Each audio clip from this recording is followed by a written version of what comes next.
Let me ask you something. Is there anything more satisfying than this sound? What about this sound?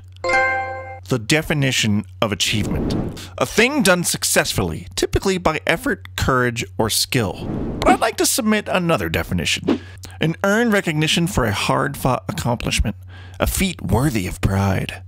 Achievements have become a cornerstone mechanic of video game gameplay, milestones marking your exploits through your gaming adventures, but loved by many who seek deeper challenges or just recognition for their playtime and effort. After all, it's fun to tote your victories. Why not take pride in your gaming accomplishments by racking up a wall of gleaming shiny badges and building that gamer score? So let's face it, trophies are fun. I mean, people actually physically compete for these types of things. So racking these suckers up really adds another layer to gaming. When it comes to achievements, trophies, whatever you want to call them, there are plenty of pros and cons. Let's dig into them. So, for pros. So the first thing that I think is just the biggest pro is it really can breathe new life into what could be stale games, or games that were exciting and then became stale after you finished them. For example, one of my favorite examples to bring up here was back in 2007 when Halo 3 came out. That came out, people were playing it like it's never been played before, and then when that finally started to die down, Bungie released a whole new slew of about 20 to 30 new achievements into it and different things that people could accomplish, and then boom, the game was back to life again. People were back online playing, trying to get all these new achievements and boost up their gaming score, and it really just extends the longevity of a game, and I think that's a huge pro to it. Not only can it extend the longevity of a game, but it can also add more depth to the playstyle of a game. So, you know, rewarding you for things you may gloss over when it comes to a game. Optional experiences deep to give you more deeper playthrough. For example, for me, when I play like games like Grand Theft Auto and stuff like that, I primarily just dig into the story and just go ham on it. But when Grand Theft Auto 5 came out, for some reason I was so entangled with getting 100% in all the side missions and stuff, because for some reason that game really spoke to me with the achievements, and I really wanted to just collect all of those. I just went through the whole world just doing every possible mission, watching those little meters fill up, doing all the side missions, meeting all the people, doing all the optional events that occur, just so I could get that 100% completion achievement, because the satisfaction was immense for me. So it can really just dig you in to do things in the game that you might otherwise gloss over had those rewards not be there for you. So another pro, it brings into the social aspect of it. Being able to monitor and compare what you're doing with another friend. Oh, this guy got this achievement. Oh, buddy number 2 got this achievement. I haven't got that yet. How did we get it? When it opens up a dialogue, communicating, and kind of just standing around being like, well, I got this. And it's just a new example of like bragging rights. And it just adds yet another element to gaming with the social aspect of being competitive with your friends that you may otherwise not be if you're just playing through the game. Well, now I've played through the game, but what has John Blowjo over here got? You know, I want that achievement. I want that trophy. John Blowjo, where did you get it? I need to know. And then John Blowjo's like, dog, get good, son. And then you get good and you get the achievement, and life is titties.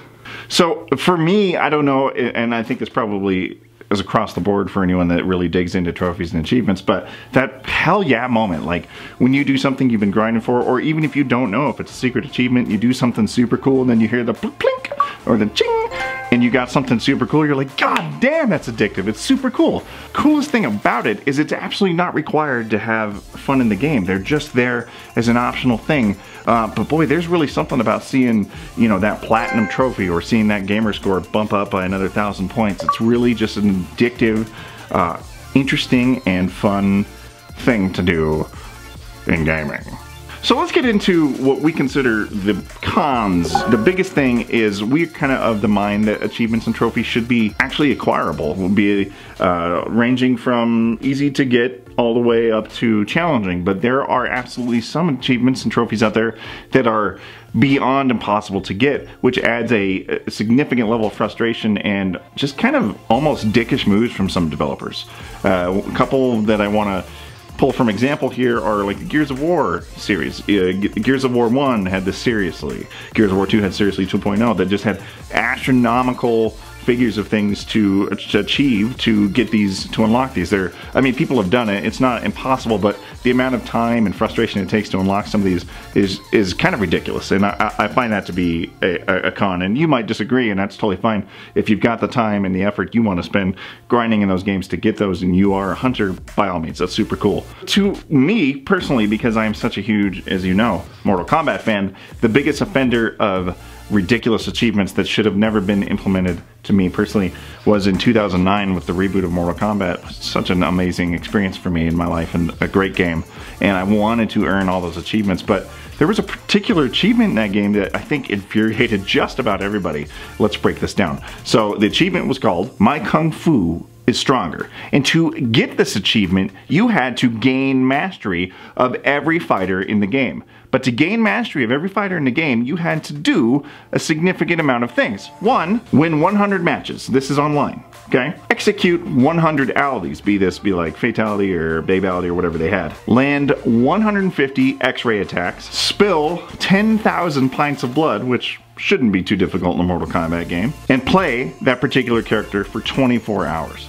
Now all that for 30 plus characters. That's ridiculous. So for completionists and people that really take passion in their time to want to complete these games, that is a magnificent feat that people were trying to just work around. They would leave their system on all night with their character loaded so they could get the 24 hours.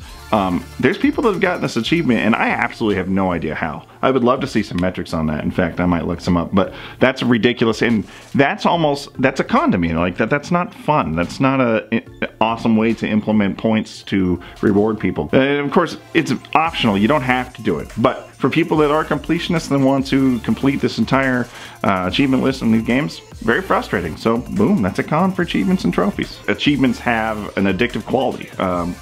This kind of goes in line with like the loot box is a very addictive quality in gaming.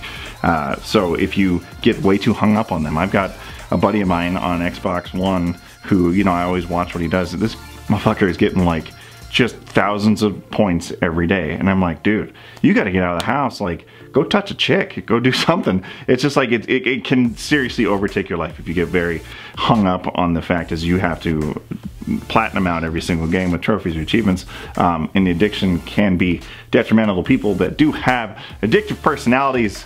Kind of a bummer. So what do we want to see from achievements in the future? Well, I think that Xbox and PlayStation are doing great things with them, especially with PlayStation starting to implement it into different functionalities for their ecosystem. I'm interested in seeing what Xbox does with it, but really the biggest thing that I would love to see is, and we've been saying for years now, is I think the biggest misgiving with the Nintendo Switch is they did not implement a achievement system into their ecosystem. A lot of people want it, and a lot of people are baffled, including myself, as to why they didn't. It would give so much replay value and so much satisfaction, even going back and playing through like Breath of the Wild and Mario Odyssey, especially getting all 900 plus of those Power Moons and getting some sort of cool achievement where like plinks with the Mario coin and gives you something cool.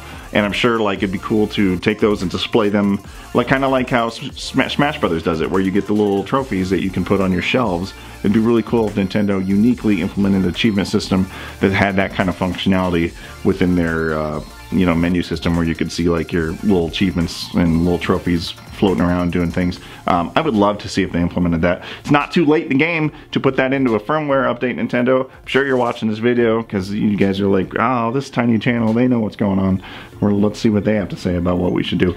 But that's the biggest thing I want to see coming forward in achievements in 2018. I would love to see Nintendo get in the game. But what do you think? Are you an achievement / trophy hunter? What's your gamer score like? I would love to know. How many games have you platinum on PlayStation 4? What's your Xbox gamer score? Do you want to see them on Nintendo? Do you give a shit? Or do you just love to play the games for what they are? That's what I want to know. And that is today's discussional video. Gordy! Sing me the song of Mario. Ba, ba, ba.